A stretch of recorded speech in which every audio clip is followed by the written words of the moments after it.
Hello বন্ধুরা, সবাই কেমন আছো? আশা করি ভালো আছো।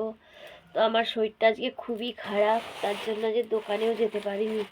কিছু ভালো লাগছে না, বিছানা থেকে উঠতেও পারছি। তো কী করবো বলো, রান্না তো করতেই হবে, নাহলে খাবোটা কি? একার সংসার কে করে দেবে? শ্বশুর বাড়ি থাকলে শাশুড়ি মা করে দেয়, তো এখানে তো আমি একাই। যে পালং শাক একটু তরকারি করবো। পালং শাক আছে, নোটে শাক আছে, পালং শাকটাই আজকে করব।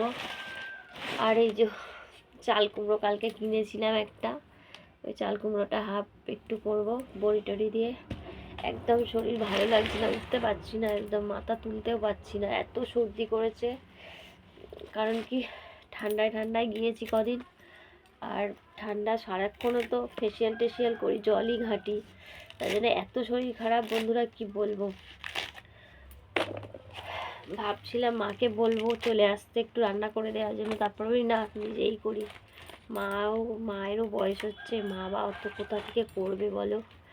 তাই জন্য এই ভাবলাম আমিই করি। এত কষ্ট হচ্ছে, সকাল থেকে শুয়েই ছিলাম।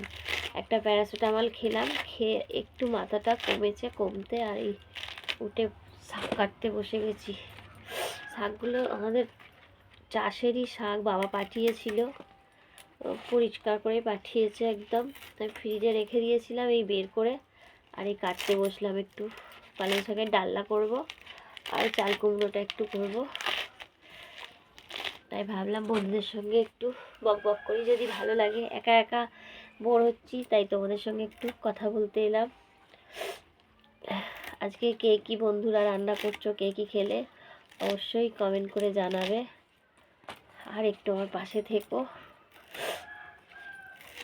আর তোমাদের ভালোবাসায়, তোমাদের আশীর্বাদে আমার কন্টেন্ট মনিটাইজেশন পেয়ে গেছি। ফেসবুককে জানাই অনেক অনেক ধন্যবাদ আমাকে পাইয়ে দেওয়ার জন্য। আর তাই তোমাদের সঙ্গে আমি কালকে পেয়েছি, আমি কাল থেকে খুব খুশি।